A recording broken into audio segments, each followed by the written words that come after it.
Stevie Nicol, talk us through the 90 minutes. Wasn't a thing of beauty from a Liverpool perspective by any means, was it? But I'm sure you didn't care.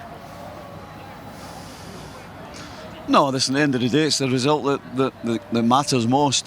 Disappointing game, but for Liverpool, in some ways, I think Liverpool scoring so early kind of hindered them because they then didn't have to go forward. They didn't take any risks, and so the onus was basically on Spurs. And Spurs, they couldn't put two passes together, so they never looked like breaking Liverpool down until the last 15 minutes when you just have to throw everything in the kitchen sink at it. Then they kind of look dangerous. But as far as football, I mean, Tottenham were awful. They couldn't get the ball to the front, guys. They couldn't get it through the middle because Winks was going backwards with it every time, and you got Sissoko who wants to run with it every time. So, I mean, I thought Spurs were awful, and Liverpool really didn't have to exert themselves too much to win this game.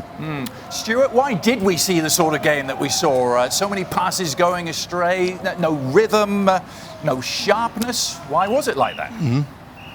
Yeah, well, I think Liverpool decided they weren't going to press the ball too high up the field. They were going to try and let Spurs have easy possession and then win it back in midfield. And how they scored the first goal, got the penalty, was by playing the ball straight in behind Trippier, and Mane got in behind.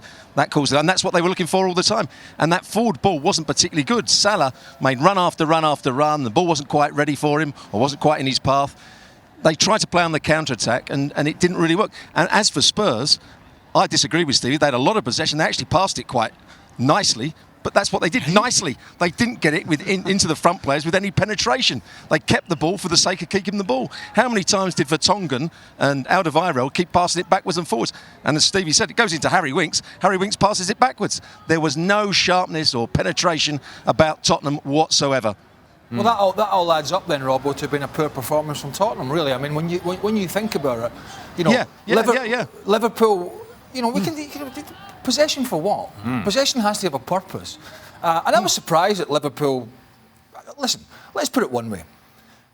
Liverpool was so off colour. They've just won the Champions League, by the way. They've just won Europe's elite competition and deserved to after the season they've had. They were so off colour by their standards. That's how poor Tottenham were, right? They couldn't even really, apart from a couple of saves from Alisson second half, they couldn't cause this Liverpool team that looked lacklustre and a little bit more disjointed than they normally are, a little bit lacking of energy that they normally have. And Spurs, for all the possession, didn't really cause that many problems. And I go back to the other point, is Harry Kane, right? Now, Harry Kane didn't do anything wrong, but he didn't do much right. He clearly wasn't fit. And the fact that Tottenham needed to inject a bit of pace into the game, a bit of pace that Liverpool didn't have on this occasion, and Lucas Moura, the hat-trick hero of the semi-final, was on the bench.